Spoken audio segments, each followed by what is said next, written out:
Hi friends, welcome to परम classes channel. दोस्तों, आप सभी का आज एक बार फिर से परम क्लास चैनल के इस मंच पर, इस क्लास में और इस लेक्चर में स्वागत है। दोस्तों, आज हम एक नया टॉपिक और एक अनसुलझी और अनकही विषय पर जानकारी प्राप्त करने की कोशिश करेंगे। दोस्तों, कल हमने जाना कि फर्स्ट प्रेस कमीशन क्या था, उसकी हिस्ट्री क्या थी, उसके ऑब्जेक्टिव क्या थे, उनके अध्यक्ष कौन थे और उसकी सिफारिशें क्या थी और कौन सी सिफारिशें मान ली गई। दोस्तों, आज का हमारा जो विषय है, आज का जो टॉपिक है, आज का जो लेक्चर है, वह आधारित है द्वितीय प्रेस आयोग पर।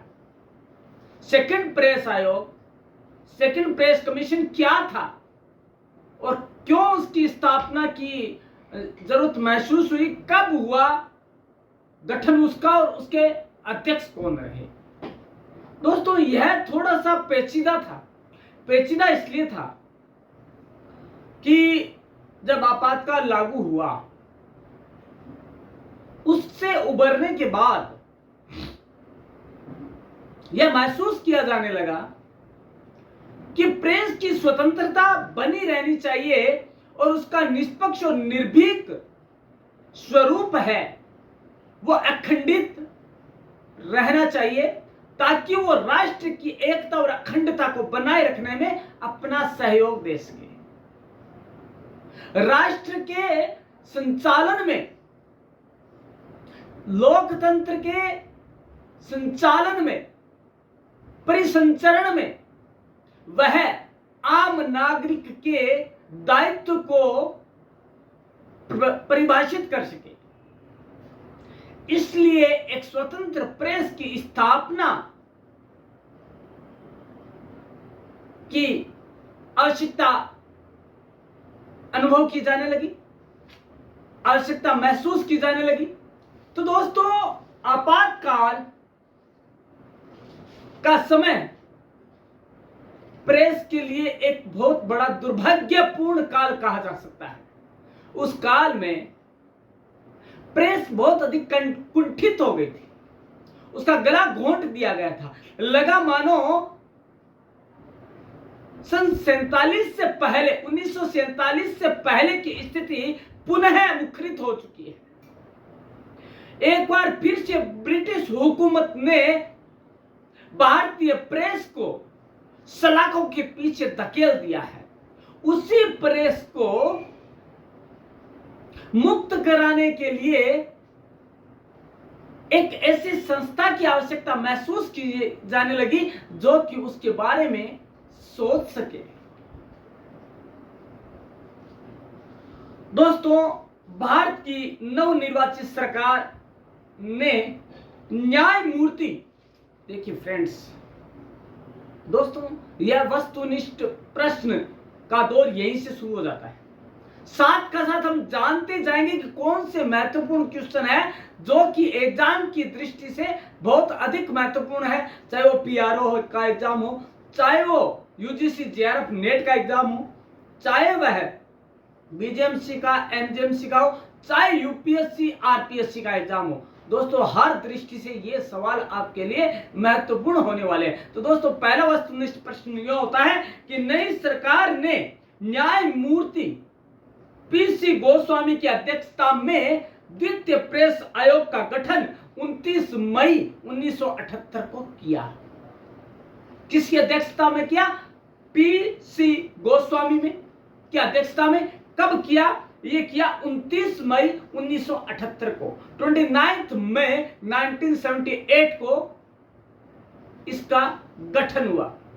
लेकिन उसके बाद नवनिर्वाचित सरकार आई और उस सरकार के पक्ष में पीसी गोस्वामी ने और उनके साथियों ने अपने पद से इस्तीफा दे दिया और आयोग स्वतः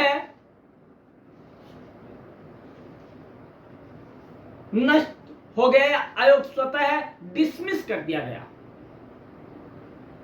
फलस्वरूप उनके सहयोगियों ने कब दिया इस्तीफा? जनवरी 1980 को इस्तीफा दिया और यह द्वितीय प्रेस आयोग डिसमिस कर दिया गया। अब बात आई कि उसकी पुनर्स्थापना कब की गई, पुनर्गठन कब किया गया और किसकी अध्यक्षता में किया गया। दोस्तों, दो तरह के सवाल आते हैं, रीएस्टेब्लिशमेंट और एस्टेब्लिशमेंट। हमें सवाल ध्यान से पढ़ना होगा, तभी हम ढंग से उसका उत्तर दे पाएंगे। तो दोस्तों, द्वितीय प्रेस आयोग का रीएस्टेब्लिशमेंट कब हुआ, रिकॉन्स्टिट्यूशन कब हुआ, यह रिकॉन्स्टिट्यूटेड कब हुआ? तो दोस्तों, नवनिर्वाचित सरकार ने 21 अप्रैल 1980 को न्यायमूर्ति के मैथ्यू की अध्यक्षता में द्वितीय प्रेस आयोग का गठन किया। कब किया? यह सवाल महत्वपूर्ण है क्योंकि 21 अप्रैल 1980 को द्वितीय प्रेस आयोग का गठन हुआ और के मैथ्यू की अध्यक्षता में हुआ। दोस्तों, 4 महत्वपूर्ण वस्तुनिष्ठ प्रश्न हो गए आपके। पहला, कब स्थापना हुई और स्थापना के समय उनके अध्यक्ष कौन थे, कब यह निरस्त कर दिया गया, कब इसकी पुनर्स्थापना हुई, पुनर्गठन हुआ और इसके अध्यक्ष कौन थे। राइट, ये 4 क्वेश्चन हो गए, महत्वपूर्ण है दोस्तों। ध्यान से सुनना इसको, वीडियो को, और ध्यान से पढ़ना इसको। उसके बाद बात आती है, अगला क्वेश्चन बनता है कि द्वितीय प्रेस आयोग ने अपनी रिपोर्ट कब प्रस्तुत की। इसने अपनी रिपोर्ट अपनी स्थापना के लगभग 2 साल बाद 1 अप्रैल 1982 को 1982 को रिपोर्ट प्रस्तुत कर दी, जिस उद्देश्य से उसकी स्थापना या गठन किया गया। दोस्तों, बात आती है कि उसके उद्देश्य क्या थे, क्या जरूरत महसूस की गई कि उसका पुनर्स्थापना या पुनर्गठन किया गया। हालांकि वो निरस्त हो गया था, लेकिन फिर भी उसकी स्थापना या पुनर्गठन किया गया। उसके पीछे कोई ना कोई उद्देश्य तो रहे होंगे। ऐसे ही कोई विवश नहीं होता किसी से पुनर्मिलन के लिए या पुनर्गठन के लिए। तो दोस्तों, पुनर्गठन के पीछे कुछ ना कुछ तो आवश्यकता महसूस की गई है और वो आवश्यकताएं उद्देश्य के रूप में मुखरित होती है। और वो उद्देश्य थे, पहला उद्देश्य था, प्रेस ना तो मूक विरोधी हो और ना ही सरकार का एक निर्विवाद सहयोगी हो। दोस्तों, आपातकाल के समय जो प्रेस की स्थिति थी वह उसकी मूक दर्शक के रूप में होने की वजह से हुआ। दोस्तों, उस टाइम प्रेस अबोल या मूक बनकर रह गई थी। इस वजह से जब द्वितीय प्रेस आयोग की स्थापना की गई तो उसका मूल उद्देश्य था प्रेस को जुबान प्रदान करना और यह सुनिश्चित करना कि वह महज मूक दर्शक या मूक विरोधी बनकर ना रहे और ना ही सरकार का एक निर्विवाद सहयोगी बनकर ही रह जाए। दोस्तों, उसे सरकार की उच्छृंखलता, सरकार की कमियों के बारे में उसे आगाह करना, यह सारा कार्य करना चाहिए। और यह तभी हो पाएगा जबकि प्रेस निर्भीक, निष्पक्ष और स्वतंत्र होगी। अन्यथा दोस्तों, वह सरकार के हाथों की कठपुतली बनकर रह जाएगी और कोई भी सरकार नहीं चाहेगी कि उसकी कमियों को उजागर किया जाए, उसकी कमियों को जनता तक पहुंचाया जाए। और वह प्रेस ही है जो उनका विरोध कर सकती है, लेकिन मूक बनकर नहीं। उसे आवाज उठानी पड़ेगी ताकि वह स्वयं की स्वतंत्रता के साथ ही राष्ट्र के विकास और आम नागरिक की स्वतंत्रता की वकालत कर सके। पहला उद्देश्य तो यही था। दूसरा था विकासशील एवं लोकतांत्रिक समाज और राष्ट्र में भूमिका का परीक्षण। दोस्तों, प्रेस का राष्ट्र के विकास और समाज के विकास में क्या योगदान है, उसको सुनिश्चित करने के लिए प्रेस आयोग की स्थापना की गई, द्वितीय प्रेस आयोग की पुनर्स्थापना की गई और या उसका पुनर्गठन किया गया। दोस्तों बात यह महसूस होने लगी कि राष्ट्र का विकास हो रहा है, क्या उसके विकास में वही मापदंड, वही मानदंड, वही जिम्मेदारी प्रेस की है जो कि आजादी के पूर्व की थी, या उसे भी औद्योगिक या पेशेवर व्यक्ति ने अपने आगोश में ले लिया है। इसे सुनिश्चित करने के लिए कि क्या समाज और देश के विकास में प्रेस की कोई भूमिका है या उसकी कोई जिम्मेदारी बनती है, यदि है तो क्या है, और यदि नहीं निश्चित हो पा रही तो उसे सुनिश्चित करना ताकि प्रेस अपने उद्देश्यों पर खरी उतर सके।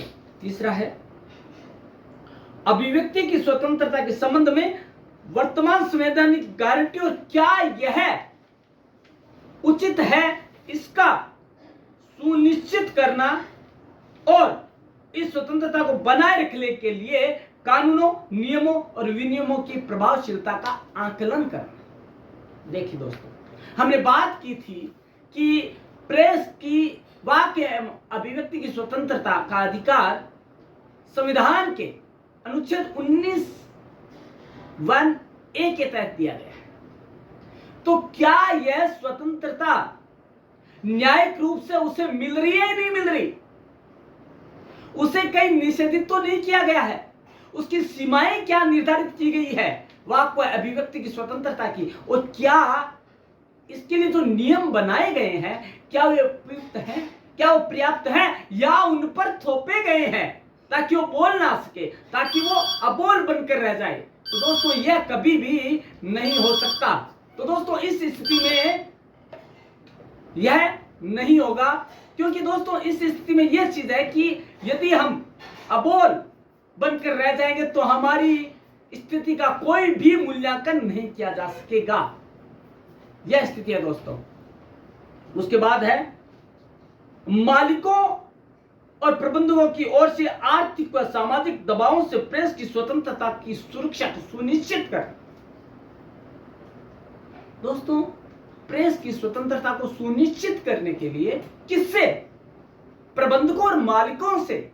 देखिए दोस्तों, जो पैसा लगाएगा नो पे नो गेन, जो पैसा लगाएगा वो क्या सोचेगा कि मुझे प्रॉफिट मिले, और उस प्रॉफिट के लिए क्या करना पड़ेगा, कुछ अलग हटकर करना पड़ेगा, निजी स्वार्थों का ध्यान रखना पड़ेगा। लेकिन क्या प्रेस भी मिशन से उद्योग बन गई है? क्या वह संपादकों व मालिकों के हित की हितार्थ बन गई है? इन सब का परीक्षण करना, आकलन करना, मूल्यांकन करना और उसे रिपोर्ट के रूप में पेश करना, यह उसका मूल उद्देश्य था। कहीं प्रेस संपादकों और मालिकों के हितों की रक्षा तो नहीं कर रही है? क्या वह स्वतंत्र रूप से अपने त्रिआयामी उद्देश्य सूचना, शिक्षा और मनोरंजन का दायित्व पूर्ण निर्भीकता के साथ निर्वहन कर रही है? इस उद्देश्य के मूल्यांकन और परीक्षण के लिए इस द्वितीय आयोग की पुनर्स्थापना, पुनर्गठन की आवश्यकता महसूस की गई। उसके बाद बात आती है विकास में प्रेस की भूमिका और जिम्मेदारियों को सुनिश्चित करने के लिए नीति व नियम बनाना। दोस्तों यदि किसी के लिए नीति और नियम नहीं होंगे ना तो क्या होगा, वह उच्छृंखल बैल के रूप में उच्छृंखल हो जाएगा और कुछ भी कर सकता है। तो दोस्तों उसकी सीमाएं निश्चित करना, उसे अधिकारों की डोर में बांधना, उसे दायित्व, उसके दायित्व है वो सुनिश्चित करना और उन्हें नियंत्रण, उन पर नियंत्रण के लिए नियम और कानून बनाना। अन्यथा नियंत्रण के बिना, उसके अधिकारों की सीमाएं तय किए बिना, उसके प्रभावों और उनके उद्देश्यों को सुनिश्चित नहीं किया जा सकता। तो इसलिए क्या किया गया कि विकास में, देश के विकास में प्रेस की क्या भूमिका हो और किस सीमा तक हो और उसकी दखलंदाजी किस सीमा तक हो, इसे सुनिश्चित करना भी द्वितीय प्रेस आयोग के गठन का एक महत्वपूर्ण उद्देश्य है। उसके बाद बात आती है प्रेस के स्वामित्व के प्रकार, प्रबंधन ने वित्तीय संरचनाओं तथा उनके विकास और संदर्भ में संपादक की स्वतंत्रता एवं व्यवसाय की अखंडता से उनका संबंध क्या है। दोस्तों क्या हुआ, प्रेस के स्वामित्व के प्रकार। दोस्तों हमारे भारत में जहां पे लोकतंत्र की प्रकाष्ठा है, जहां लोकतंत्र खुली हवा में श्वास ले सकता है, ऐसी व्यवस्था में प्रेस के कई स्वामित्व हैं। एकल भी है और सोसाइटी भी है, ग्रुप भी है, समूह स्वामित्व भी है। तो दोस्तों ये क्या है, उनको सुनिश्चित करना, लेकिन यह भी सुनिश्चित करना अंततः कि वो केवल लाभ के लिए ही तो प्रेस का उपयोग नहीं कर रहे हैं, अपने हितों से ऊपर उठकर क्या वो समाज के सेवा के लिए, देश के विकास में क्या प्रेस का उपयोग कर रहे हैं, क्या प्रेस के उत्तरदायित्व को समझ रहे हैं, या उनकी वित्तीय संरचनाएं क्या है। कई बार देखा गया है कि समाचार पत्र घाटे में चल रहे हैं, लेकिन सरकारी सहायताएं प्राप्त करने के लिए, सरकारी रियायतें या कटौतियां प्राप्त करने के लिए वो घाटे में भी इसका संचालन करते रहते हैं। तो क्या ऐसी स्थिति तो नहीं है।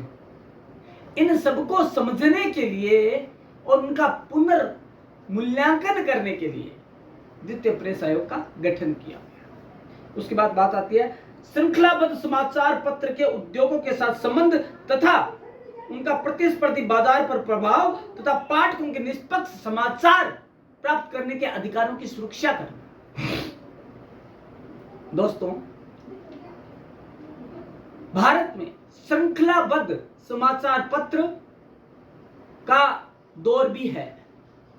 समाचार पत्र कोई एकल स्वामित्व तो है मान लिया, लेकिन श्रृंखलाबद्ध है। उनके कई एडिशन है, उनके कई अंक हैं, उनके कई तरह के मीडिया और भी है, इलेक्ट्रॉनिक मीडिया, ऑनलाइन मीडिया है, सोशल मीडिया है, न्यू मीडिया है, इस तरह की कई श्रृंखलाएं उनकी है। लेकिन दोस्तों क्या इन सब के जरिए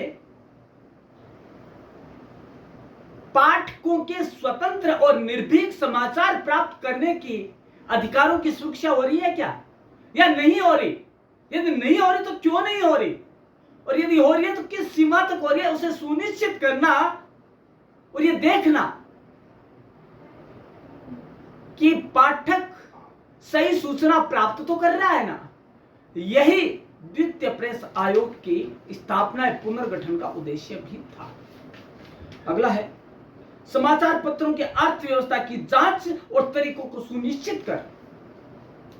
कोई भी समाचार पत्र या पत्रिका जो है उसका आर्थिक ढांचा कैसा है, उसके आर्थिक जो ढांचा के साथ साथ आर्थिक जो टूल्स हैं, अर्थव्यवस्था के साधन है वो कौन से, अर्थ उपार्जन के साधन कौन से हैं, कहीं वो पूर्णतया पेशावर्ती में तो नहीं है। दोस्तों मैं एक चीज बता दूं, जब हमारा देश आजाद होने को था या आजादी की जरूरत थी, तो पत्रकारिता का मूल उद्देश्य है या प्रेस का मूल उद्देश्य है, मीडिया का मूल कर्तव्य देश की आजादी को सुनिश्चित करना और अंग्रेजों की बेड़ियों से उसे मुक्त करवाना था। उस टाइम पेशा नहीं था उद्देश्य, उस टाइम महज एक आजादी ही उद्देश्य था। लेकिन दोस्तों युग बदला, युग ने करवट ली और हम आजाद हो गए पत्रकारिता की वजह से। स्वतंत्र और निर्भीक पत्रकारिता ने हमें आजादी के दर्शन करवाए, हमें स्वच्छंद हवा में श्वास लेने के लिए आकाश प्रदान किया। लेकिन दोस्तों समय के साथ साथ जरूरतें बदल गई, आवश्यकताएं जो हमारी प्राथमिक, जो हमारी द्वितीयक थी वो प्राथमिक बन गई। दोस्तों हमें न्यूज तो चाहिए, हर पाठक का ये उद्देश्य, हर पाठक की इच्छा होती है कि उसे न्यूज तो चाहिए, लेकिन आकर्षक रूप से चाहिए, कुछ हटकर स्वरूप में चाहिए, कुछ रंगीन चाहिए। तो उसके लिए क्या किया जाने लगा, ये सोचा जाने लगा कि न्यूज़पेपर में ब्लैक एंड व्हाइट ही नहीं आए, उसके अंदर कुछ साज सज्जा का भी ध्यान रखा जाए ताकि पाठकों को हम आकर्षित कर सकें। तो दोस्तों, उसके लिए हमें पैसे की जरूरत हुई, हमें उसके लिए अर्थ की जरूरत हुई। तो अर्थ की जरूरत के लिए विज्ञापन शब्द का जन्म हुआ। विज्ञापन, प्रेस में विज्ञापन का जन्म इसी वजह से हुआ कि पाठकों की जो जिज्ञासाएं हैं, जो इच्छाएं, उसकी पूर्ति की जा सके, अट्रैक्ट किया जा सके उन्हें, और पत्रकारिता के माध्यम से मैग्नेटिक मैजिक पैदा कर सके ताकि पाठक आकर्षित हो सके। इन उद्देश्य को ध्यान में रखकर विज्ञापन की आवश्यकता महसूस की जाने लगी। पर क्या समाचार पत्र में महज विज्ञापन ही तो नहीं जा रहे हैं? क्या समाचार भी प्रभावी ढंग से जा रहे हैं, या महज पत्रकारिता का उपयोग अर्थ उपार्जन के लिए किया जा रहा है, या समाज सेवा का भी ध्यान में रखा जा रहा है? इन सभी के लिए द्वितीय प्रेस आयोग के पुनर्गठन या गठन की जो रूपरेखा थी वह बनाई गई। उसके बाद आता है, रूपरेखा तो हो गई, उद्देश्य भी हो गया, लेकिन द्वितीय प्रेस आयोग ने गठन के साथ ही, पुनर्गठन के साथ ही क्या क्या सिफारिशें की। भाई गठन तो हो गया, लेकिन कुछ काम तो करना पड़ेगा। तो के मैथ्यू की अध्यक्षता में जो द्वितीय आयोग का पुनर्गठन हुआ, तो उसने क्या क्या सिफारिशें की सरकार से या मंत्रालय से, तो वो कौन कौन सी थी उन्हें जानना जरूरी है। जैसा कि आयोग ने 1 अप्रैल 1982 को रिपोर्ट प्रस्तुत कर दी। आयोग चाहता था कि प्रेस सरकार की रचनात्मक आलोचक के रूप में स्वतंत्र रूप से कार्य कर सके। दोस्तों, प्रेस किसी भी लोकतंत्र का चौथा स्तंभ है, लेकिन इसकी आवश्यकता प्रथम स्तंभ से कहीं कम नहीं है, क्योंकि दोस्तों देश में एक सरकार को उसकी जिम्मेदारियों का निर्वहन करने के लिए उसे जागरूक करने का कार्य एक स्वतंत्र प्रेस ही कर सकती है, जिसे हम चौथा स्तंभ कहते हैं। वो एक प्रथम स्तंभ के रूप में अपनी महती जिम्मेदारी का निर्वहन करती है दोस्तों। तो दोस्तों क्या, लेकिन उसके लिए उसे आलोचक का भी कार्य करना पड़ेगा। कई बार सरकारें हैं वो निजी स्वार्थों के लिए कई ऐसे कार्य कर बैठती है जो कि आलोचनाओं का शिकार उसे होना पड़ता है, और ये आलोचना प्रेस ही कर सकती है मुखरित होकर। ये मुखरित तब होगी जब वह निर्भीक, स्वतंत्र और निष्पक्ष होगी। दोस्तों, सरकारें निजी स्वार्थों के लिए महंगाई बढ़ा देती है, कई तरह के टैक्स लगा देती है, कई नीतियां ऐसी लागू कर देती है जो कि आम जन के लिए दुष्कर हो जाती है, उनके लिए बहुत ज्यादा कठिनाई भरी हो जाती है। तो उन सब की आलोचनाएं करने के लिए और सरकार को सही राह दिखाने के लिए प्रेस है उनके आलोचक के रूप में, एक रचनात्मक आलोचक के रूप में कार्य करे। उसका मानना था, आयोग का मानना था कि संपादकों का अधिकार केवल विज्ञापन की विशेष सामग्री तक ही सीमित ना हो, जबकि उसके लिए स्थान तक भी होना चाहिए। समाचार पत्र में विज्ञापन कहां दिया जाना चाहिए, कहां नहीं दिया जाना चाहिए, और किस तरह के दिए जाने चाहिए, इस तरह का भी सुनिश्चित करना द्वितीय प्रेस आयोग का प्रमुख अनुशंसा थी। देश की आंतरिक स्थिति और सुरक्षा, जितनी ही प्रेस की स्थिरता और सुरक्षा महत्वपूर्ण है दोस्तों, देश की आंतरिक सुरक्षा है ना, वो प्रेस पर ही डिपेंड करती है। यदि प्रेस स्वतंत्र नहीं है तो देश की आंतरिक सुरक्षा को हम सुनिश्चित नहीं कर सकते, और यदि देश की सुरक्षा और शांति सुनिश्चित नहीं है तो प्रेस की आजादी को सुनिश्चित नहीं किया जा सकता। और यह स्थिति हमने आपातकाल के दौरान स्पष्ट नजर आई थी हमें, और हमें इसका प्रत्यक्ष दर्शन हुआ था। परोक्ष नहीं प्रत्यक्ष देखा गया कि देश में सुरक्षा और शांति की व्यवस्था नहीं होने पर प्रेस को कैसे निलंबित कर दिया गया, उस पर कैसे अंकुश लगा दिए गए। तो दोस्तों इसके लिए जरूरी है कि दोनों एक दूसरे के पूरक के रूप में कार्य करें और प्रेस की सामाजिक जिम्मेदारी बनती है कि वह भारत जैसे विकासशील देश में अपने दायित्वों का निर्वहन इस प्रकार से करे कि आम नागरिक उस स्वतंत्रता का आनंद ले सके और प्रेस भी उस स्वतंत्रता को महसूस कर सके कि वह कुंठित नहीं है, वह गला घोंटू कानून के अंतर्गत कार्य नहीं कर रही है, वह कार्य कर रही है एक निर्भीक, निष्पक्ष और स्वतंत्र नागरिक के रूप में पूरे देश की सेवा कर रही है। तो इस संदर्भ में आयोग ने कुछ सिफारिशें की, बोला यदि इन चीजों को सुनिश्चित करना है तो कुछ सिफारिशें भी दी जानी चाहिए। तो जो गुणीजन थे, जो ज्ञानी थे, जो विद्वान थे, द्वितीय प्रेस आयोग के गठन के समय अध्यक्ष थे न्यायमूर्ति के मैथ्यू और उनके जो सदस्य थे, सहयोगी थे, उन्होंने मंत्रणा की और एक रिपोर्ट पेश की जिसमें कुछ सिफारिशें बताई गई। सिफारिशें की गई कि इन बातों का लागू किया जाना जरूरी है और वो कौन कौन सी सिफारिशें थी हम जानते हैं। पहली सिफारिश तो ये थी, सरकार और प्रेस के बीच सौहार्दपूर्ण संबंध स्थापित करने का प्रयास किया जाना चाहिए। दोनों के बीच खींचतान नहीं होनी चाहिए, मधुर संबंध होने चाहिए। लेकिन दोस्तों प्रेस को इस मधुर संबंध के चलते सरकार के पिछलग्गू के रूप में कार्य नहीं करना है या उसे सरकार के हाथों की कठपुतली नहीं बनना है, उसे सरकार का मार्गदर्शन करना है। यदि वो भटक रही है तो उसे सही राह पर लाना है, ना कि उसके कहे अनुसार चलना है। यदि वह उसके कहे अनुसार चलने लग गई तो फिर स्वतंत्रता कहां रही, कहां आम जन स्वतंत्र रहेगा और कहां उसे सही जानकारी मिल पाएगी।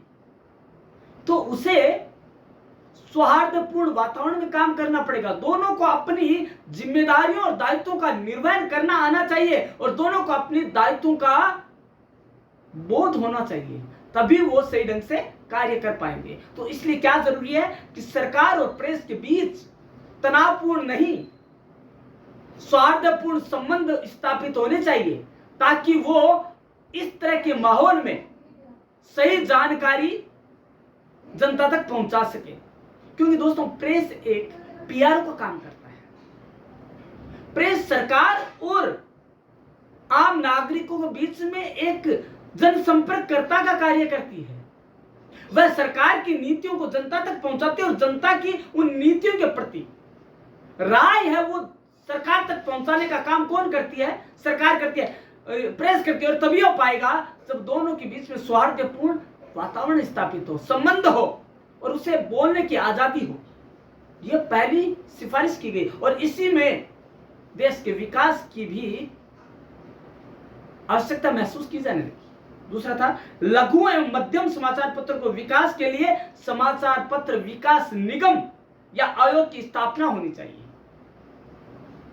दोस्तों बड़े समाचार पत्र जो हैं वो तो अपने अर्थ की पूर्ति विज्ञापनों के माध्यम से कर सकते हैं, लेकिन मझोले मतलब मध्यम और छोटे समाचार पत्र अपने उद्देश्यों की पूर्ति कैसे करेंगे? क्योंकि उन्हें विज्ञापन तो उस स्थिति में मिलेंगे नहीं जो कि बड़े समाचार पत्रों को मिलते हैं। तो उनके अर्थ पूर्ति कैसे हो? तो उसके लिए एक समाचार पत्र विकास आयोग की स्थापना की जानी चाहिए जो उनकी आवश्यकताओं को महसूस करे, उनकी समस्याओं को सुनकर उनका निराकरण प्रदान करे, उनका समाधान प्रदान करे। ऐसे एक आयोग की स्थापना की सिफारिश की गई ताकि लघु व मझोले समाचार पत्र भी विकास की दिशा में अपना योगदान दे सके। उसके बाद बात आती है, समाचार पत्रों को औद्योगिक एवं वाणिज्यिक उद्देश्यों से अलग होना चाहिए। गणेश शंकर विद्यार्थी ने, जो मूर्धन्य पत्रकार थे, उन्होंने एक चीज बहुत ही सटीक और सही कही है कि यदि किसी को अर्थोपार्जन करना है तो उसे पत्रकारिता के क्षेत्र में नहीं आना है। यह पूर्णतया एक समाज सेवा का कार्य है। जिसे पैसा कमाना है वह अन्य क्षेत्रों में जाएं, क्योंकि ऐसे बहुत से क्षेत्र हैं जहां पे आप अर्थोपार्जन के अपने उद्देश्य की पूर्ति कर सकते हैं। अर्थ लोलुप अपनी वृत्ति को बढ़ावा दे सकते हैं। तो दोस्तों, यह आशा की गई कि और यह आवश्यकता महसूस की गई कि एक स्वतंत्र पत्रकारिता के लिए जरूरी है, एक स्वतंत्र प्रेस के लिए जरूरी है कि वह वाणिज्यिक और व्यावसायिक वृत्ति से ऊपर उठकर देश की सेवा करे। तभी वह सेवा के मूल मंत्र को सही अर्थों में मुखरित कर पाएगी और अपनी जिम्मेदारी को सही रूप से निर्वहन कर पाएगी। उसके बाद बात आती है संपादकों और अखबार के मालिकों के मध्य बोर्ड ऑफ ट्रस्टी की स्थापना की जानी चाहिए। दोस्तों, मालिक जो है ना समाचार पत्र का, वो कभी भी सरकार के विरुद्ध नहीं जाना चाहता और वो चाहता है कि जो निर्वाचित सरकार है या निर्वाचित सरकार है वो उसकी अवहेलना ना करे और वो उसकी केवल हाँ में हाँ मिलाए ताकि उसका अस्तित्व बना रहे। लेकिन संपादक ऐसा नहीं कर सकता। संपादक की जो आत्मा है ना, उसे इस चीज की गवाही नहीं देती, और यदि वो ऐसा नहीं करता तो उसे पांव पहुंचने वाला पायदान बना दिया जाता है। दोस्तों, यदि वो मालिकों की आशा के अनुरूप कार्य नहीं करता तो उसे रातों रात बदल दिया जाता है। तो ऐसी स्थिति में एक संपादक अपनी नौकरी के प्रति कैसे आश्वस्त हो सकता है, कैसे वह सुनिश्चित हो सकता है कि मुझे मेरे अनुसार कार्य करने देने की जो आजादी है उसकी पूर्ति करने में मालिक बाध्य तो नहीं होगा, मालिक बाधित तो नहीं करेगा, मालिक बाधा तो नहीं बनेगा। इसको सुनिश्चित करने के लिए बोर्ड ऑफ ट्रस्टी की स्थापना की सिफारिश की गई ताकि यह बोर्ड दोनों की बात को सुनकर, दोनों की सिफारिशों को सुनकर उन पे गौर कर सके, उनका समाधान कर सके। क्योंकि दोस्तों, एक स्वतंत्र प्रेस के लिए एक स्वतंत्र संपादक का होना अत्यंत जरूरी है। यदि संपादक भी मालिकों की तरह सोचने लग गया तो वह कभी भी पाठकों के साथ न्याय नहीं कर पाएगा, न अपनी आत्मा को सही आवाज प्रदान कर पाएगा, न अपनी कलम को बेबाक शब्द प्रदान कर पाएगा। दोस्तों, इसी आवश्यकता को ध्यान में रखते हुए द्वितीय प्रेस आयोग ने सिफारिश की। अगला है मूल्य पृष्ठ अनुसूची को लागू किया जाना चाहिए। यह सिफारिश प्रथम प्रेस आयोग ने भी की थी और लागू भी की गई, लेकिन किन्हीं परिस्थितियों में अदालत के द्वारा उसे खारिज कर दिया गया, निरस्त कर दिया गया। इसकी पुनर्स्थापना के लिए और इसके पुनः जारी करने के लिए सिफारिश की गई द्वितीय प्रेस आयोग के द्वारा। उसके बाद बात आती है लघु, मध्यम और बड़े समाचार पत्रों में समाचारों और विज्ञापनों का अनुपात सुनिश्चित करना, अन्यथा वो व्यावसायिक हो सकते हैं। दोस्तों, जब अर्थ का कोई साधन समाचार पत्रों के पास नहीं था तो कई तरह के कयास लगाए गए कि क्यों ना हम समाचार पत्र की जो का मूल्य जो है वो 50 रुपए कर दें और पाठक उससे भुगतेगा और हमारे अर्थोपार्जन हो जाएगा। लेकिन यह असंभव था, क्योंकि एक पाठक जो 1 रुपए भी नहीं दे पाता वो 50 रुपए कहां से देगा। इससे अच्छा तो वो FM रेडियो खरीद के और उसी को कई दिनों तक चलाएगा। तो इस तरह से या इस ढंग से अर्थ की पूर्ति नहीं हो पाए। तो एक वर्ड है कि विज्ञापन, क्यों ना विज्ञापन का सहारा ले। तो दोस्तों, अर्थ की पूर्ति करने के लिए यह कहा जाने लगा कि हम ऐसा करते हैं कि 30% तो विज्ञापन और 70% न्यूज देते हैं ताकि हमारे जो अर्थ की आवश्यकता पूर्ति हो जाएगी। लेकिन दोस्तों, पाठकों की जो थी लालसाएं थी, उनकी आशाएं थी, आकांक्षाएं थी कि हमें एक अट्रैक्टिव न्यूज़पेपर देखने को मिले और जो समाचार है वो भी अट्रैक्टिव मिले और नए नए समाचार मिले। उसके लिए प्रशिक्षित पत्रकारों की, प्रशिक्षित पत्रकारों की जरूरत थी, प्रशिक्षित स्टाफ की जरूरत थी, और उस स्टाफ की पूर्ति के लिए धन की जरूरत थी। तो उसके लिए थोड़ा सा आगे बढ़ा गया और ये कहा जाने लगा कि क्यों ना हम 50% न्यूज और 50% विज्ञापन की परिपाटी को अपनाएं। ये भी अपनाया जाने लगा। तो एक बार शेर के मुंह मनुष्य खून लग जाए तो क्या बन जाता है? नरभक्षी बन जाता है। वही हुआ और प्रेस ने व्यावसायिक स्वरूप अख्तियार कर लिया। और यदि देखा जाए वर्तमान पत्रकारिता को तो वहां पर समाचार तो नगण्य है और विज्ञापन की ही तूती बोलती है, विज्ञापन की अधिकता है। और यदि हम समाचार भी पढ़ेंगे तो ये लगेगा कि विज्ञापन ही है, ये किसी भी पार्टी का मुखपत्र है।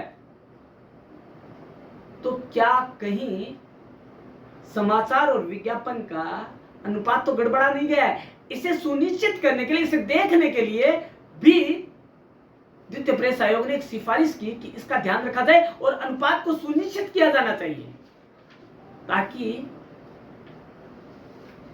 पाठकों की जो सही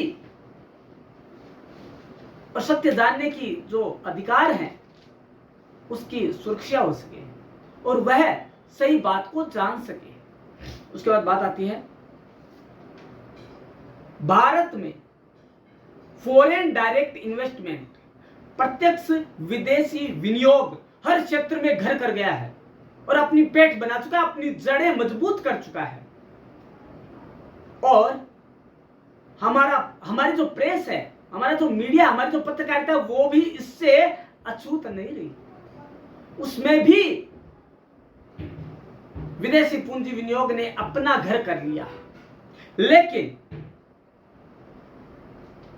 द्वितीय प्रेस आयोग की यह सिफारिश थी कि कम से कम मीडिया, पत्रकारिता या प्रेस को तो इससे मुक्त रखा जाए, ताकि हमारे नैतिक मूल्य बने रह सकें, ताकि हमारी संस्कृति को बचाया जा सके, ताकि हमारे देश की एकता, अखंडता और नैतिक मूल्यों की जो समृद्धि है उसे बनाए रखा जा सके। और जो विदेशी पूंजी विनियोग के बदले विदेशी विनियोगकर्ता जिस उद्देश्य की लालसा में पैसा लगाते हैं, वो उनकी दुष्मनोवृत्ति का शिकार तो पत्रकारिता नहीं हो। उनके जो मूल्य हैं, पाश्चात्य मूल्य, तो हमारे यहां के वातावरण में घुल मिल ना जाए। इस उद्देश्य से द्वितीय प्रेस आयोग ने यह कहा कि भैया विदेशी विनियोग हर क्षेत्र में हो, लेकिन पत्रकारिता इससे मुक्त होनी चाहिए। क्योंकि यदि ऐसा हुआ तो आर्थिक लाभ के साथ साथ ही वो नैतिक मूल्य भी हमारे दूषित करके जाएंगे। अगला है, समाचार पत्र पत्रिकाओं में किसी भी तरह की भविष्यवाणी नहीं की जानी चाहिए, अन्यथा लोग अंधविश्वासों की पराकाष्ठा में फंसकर रह जाएंगे। पाठकों के समक्ष किसी भी तरह की भविष्यवाणी, आकाशवाणी नहीं की जानी चाहिए। उसे केवल वही दिखाया जाना चाहिए जो घटित हुआ है, या वही सूचना प्रकाशित की जानी चाहिए जिसे पर्याप्त संख्या में लोग जानना चाहे। ये तो प्रेस है। दोस्तों, प्रेस का मूल उद्देश्य क्या है? सच्चाई से उसे परिचित करवाना, सच्चाई एक आम पाठक तक पहुंचाना, न कि भविष्यवाणी के रूप में उसे अंधविश्वास के गर्त में डाल देना। उसके बाद बात आती है विज्ञापन की छवि का दुरुपयोग तो नहीं किया जा रहा है। देखिए दोस्तों, द्वितीय प्रेस आयोग ने हालांकि यह सिफारिश की थी कि विज्ञापन की जो छवि है, विज्ञापन का जो रूप है, विज्ञापन का जो नाम है, उसको प्रदूषित तो नहीं किया जा रहा, लेकिन आज हो रहा है। विज्ञापन में नारी को उत्पाद के रूप में पेश करना विज्ञापन की छवि का दुरुपयोग करना ही है। दोस्तों, किसी भी तरह का प्रोडक्ट हो, किसी भी तरह का उत्पाद हो, उसमें हीन भावना का विकास साफ दिखाई देता है। जैसे यदि बच्चा यह प्रोडक्ट यूज में लेता है तो वो ज्यादा जल्दी हाइट में बढ़ेगा या उसका दिमाग तेज होगा। दोस्तों, विज्ञापन नहीं है, या कुछ और ही व्यक्ति है। या दोस्तों प्रोडक्ट किसी भी तरह का हो, चाहे मेल हो, लेकिन वहां फीमेल को दर्शाया जाना और उस रूप में दिखाया जाना कि भारतीय संस्कृति के मूल्यों को ताक पर रख दिया जाए। तो इन स्थितियों में वर्तमान में जो विज्ञापन की नीति है समाचार पत्रों की, वह बड़ी शोचनीय है। हालांकि द्वितीय प्रेस आयोग ने इस बारे में भी सिफारिश की थी कि विज्ञापन की छवि का दुरुपयोग नहीं किया जाना चाहिए। विज्ञापन जो है उसका जो मूल उद्देश्य है उसे उससे भटकाव का शिकार नहीं बनने देना चाहिए। उसके लिए कुछ नीति और नियम बनाए जाने चाहिए। दोस्तों द्वितीय प्रेस आयोग ने यह कहा था, किसी भी तरह के हानिकारक उत्पाद का विज्ञापन नहीं किया जाना चाहिए। किसी भी तरह के सेहत के लिए हानिकारक उत्पाद को विज्ञापन की विषय वस्तु नहीं बनाया जाना चाहिए, लेकिन हो रहा है क्योंकि अर्थ आज सर्वोपरि हो गया है और सेवा को जैसे कि तिलांजलि ही दे दी गई है। उसके बाद बात आती है, सरकार को स्थिर और सुनिश्चित विज्ञापन नीति बनाने की जरूरत है। तभी विज्ञापन के मूल्यों को सुनिश्चित किया जा सकता है, तभी हम विज्ञापन की महत्ता को समझ सकते हैं, तभी विज्ञापन के जो उद्देश्य हैं उसके लिए हम समाचार पत्रों को आगाह कर सकते हैं कि भैया विज्ञापन का मूल उद्देश्य यह है जिससे आप भटक रहे हैं और इस तरह के विज्ञापनों को नहीं दिया जाना है। तभी हम बता पाएंगे, क्योंकि नीति है, नियम है, कानून बने हुए हैं, उसके लिए दंडात्मक कार्यवाही भी की जा सकती है। कुछ ऐसी सिफारिश द्वितीय प्रेस आयोग के द्वारा की गई। उसके बाद जो अंतिम सिफारिश की गई वो था प्रेस सूचना ब्यूरो के पुनर्गठन की सिफारिश की गई, ताकि यह सरकार के एक पीआरओ के रूप में जो कार्य है उसको निर्भीक तरीके से निर्वहन कर सके। तो दोस्तों आज का जो टॉपिक था उसमें हमने जाना कि यह द्वितीय प्रेस आयोग क्या है और किस स्थिति में इसका पुनर्गठन किया गया, उसकी सिफारिशें क्या थी, उसका उद्देश्य क्या था, और कुछ वस्तुनिष्ठ प्रश्न भी हमने जाने जो कि PRO, UGC, JRF, net, UPSC, RPSC के एग्जाम्स के व्यू से महत्वपूर्ण है। तो दोस्तों आपको करना क्या, आपको ढंग से ये वीडियो वॉच करना है और देखना और बेल आइकन को दबाकर सब्सक्राइब कर देना, ताकि आपको पता लग सके कि आगामी दिनों में कौन सा नया टॉपिक आने वाला है। तो दोस्तों देखते रहिएगा और जानते रहिएगा क्लासेस चैनल को। कल मिलते हैं इसी समय इसी मंच पर। धन्यवाद।